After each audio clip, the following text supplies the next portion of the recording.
How many of you left your school when you were an undergrad and went to visit that boy or that girl? How many of you, be it your boyfriend or your girlfriend or your toaster, the person you're flirting with? So I ask this because I remember when I was in year 1 undergrad in OAU, Nigeria, I had a coursemate.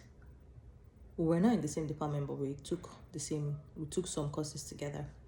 She left school and she traveled to a different state to visit her boyfriend. And she never came back to school. She didn't die or anything, but on her way to the boyfriend's school, she had an accident. And it was a ghastly accident. That accident left her disabled. And that story starts with me because, youthful exuberance. I was one of those that left school to go and visit my boyfriend. This was 100 years ago. Thinking back now and the stories that I've heard and things that I've read online, it just shows how fragile life is. And when I say fragile, I don't even mean like someone being alive this second and then dying next second. That's not even I mean like your quality of life or the outlook of your life. So in her case, she was born physically abled. And this one decision to enter that car or the bus, the accident happened, and then suddenly she's disabled. Her life has completely changed. And I try to think about her parents receiving those news, herself wondering, thinking, had I known, I shouldn't have, all those being depressed, trying to relearn her life and start again. And then the boyfriend, the guilt of, and if he would even, because it's just a relationship, right? Do you now get committed that you now have to end up with this person because this happened when they were on their way to visit you? So many questions go through my head, and it's just because I'm an overthinker and I'm a storyteller, and I like to have things from different perspectives, but it just leaves room to ponder. And this is not only the scenario. There was a time I was doing research for a story that I wanted to do. The story is on pause, but it led me down a rabbit hole. There was this New Yorker that wrote about how she became disabled. She was on the platform waiting for her train to arrive, and either someone who is mentally unstable or a homeless person, one of them, pushed her, and she fell, and I'm trying to remember exactly how the story was. I don't think she was on the terminal, on the train, waiting for the track. I think she was already on the train, and the door had opened for her to get off. That's the story. She was already on the train. She had gotten to her destination. She was supposed to come down from the train, and while she was about to get down, somebody pushed her. So I think either the person pushed her to get out of the way so that he could leave or something. She wasn't really aware, but her leg got stuck in between the space of the train and the space of where the tracks are.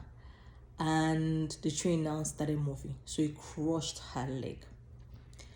And for months, the leg took so long to heal. Even when, so this is the book where I got the story, was from a book that had a collection of, people that are disabled. I'm trying to look for the sensitive term, but forgive me if I'm not getting the sensitive term right. But she talks about how till this day she still has pains from that injury, even though the leg has healed. And they had to amputate, if I remember. But this was someone who was going to work. And just because someone shoved her, person couldn't be patient, person shoved her leg went into that space and the train crushed her leg. Now, when I look at the trains in San Francisco and Oakland, those spaces have been covered. You can't see a space between the train and the platform when, there's a stop or anything. You can't see those anymore. And I believe that those reforms happened when a lot of these accidents were reported. And I'm so glad, because that gave me nightmare. So that's a second person now that their life was one way, and then in this click of a second, their life became a different way, and they had to relearn, not even walking. You can't, because she showed one leg was, I think it was amputated from the knee down, so she uses crutches, sometimes wheelchair. The other person, I wasn't close to the person. We were not friends. We were just, like I said, we took some courses together. So I don't know what the story going forward is for her. But at the time when we were in school, what we heard was that she couldn't walk at all. Then just this morning, I saw a social media video of someone who, when he was 9, was mauled over by his family's pit bull. And he lost his ears, his eyes. I didn't really follow the whole page to know the full story, but I know that the part that I saw said that he has had over 60-something reconstructive surgery. He's now in his 20s or 30s, I'm not sure, but he wears an eye patch and you can see the scars, and he's saying that even being this now is, again, self-work, therapy, the surgeries, and different growth that he has had to go, because he wants to be in this life. He still wants to be here present, to have a meaningful impact, to have purpose, and I bring this up because people who are living able-bodied, you can hear, you can speak, you can see, you can walk. We ignore or we take for granted a lot of things, like, parking in a disabled spot, blocking the path where they can, accessibility. The other day I went to the beach with my son. We went to Santa Cruz and the boardwalk, and from I think because they have like a theme park at that boardwalk, from the theme park to accessing the beach, there was no ramp. It was only stairs. I remember because we had to carry the wagon that we used to move our things, and it was very, very inconveniencing. I couldn't help but wonder how, what's the word I'm looking for now, how alienating it would be for people living with disabilities. Someone who has a ramp, someone who has like a wheelchair, someone who is in crutches, or there's no ramp to go down the beach. So you're saying that only physically able-bodied people can go on the beach? That's sad. These stories help me be more aware. Or the times when I'm going on the train and I realize that the elevators are not working. You read stories of how, when that happens, they have to sit down on the stairs and then use their bum to go one step at a time down. Meanwhile, maybe they've had someone else that can help them get their wheelchair down, because again, they can't use the wheelchair, the elevator is out, or there are no ramps. And we take these things for granted.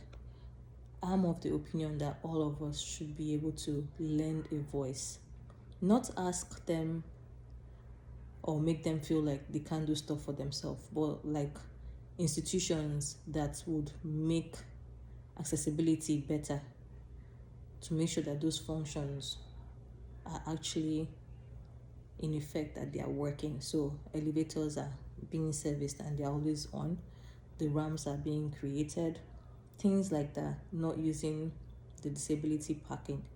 Because like I said, it's 1 second and then that's a life of someone you love, a friend, or even your life.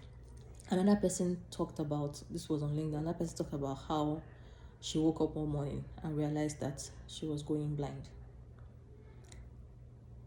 No accident, nothing. And doctors were, what's that word, flummoxed on what was going on. They had no idea. She had gone for checkups, they had done analysis and stuff, and they couldn't figure out. But every day, her sight was going.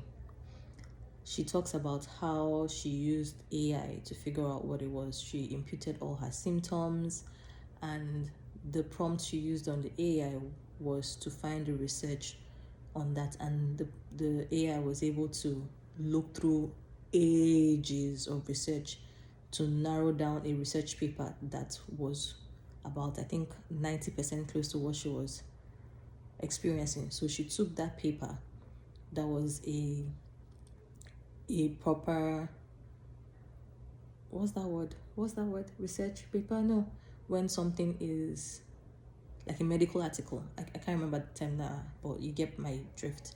And she took that paper to the doctor, and funnily enough, it was spot on. So AI was able to help narrow down what it could be, when they had tried so many different tests and everything to figure it out.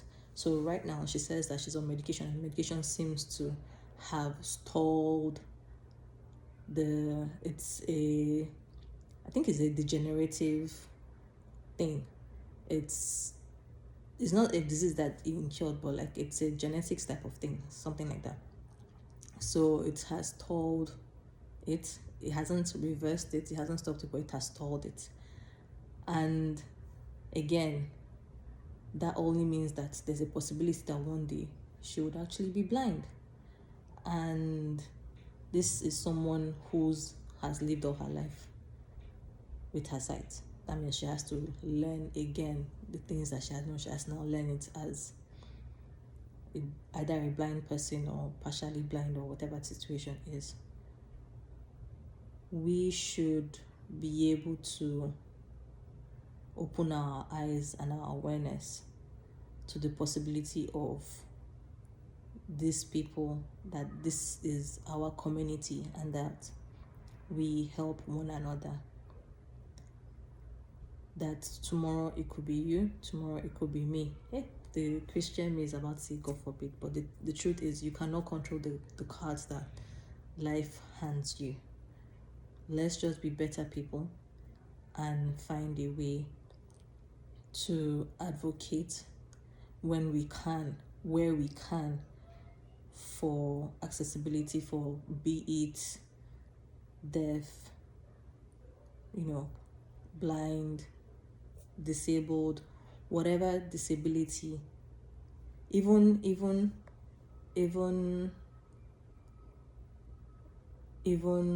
the spectrum, mentally disability, the ones that you cannot see, those disabilities as well, they count.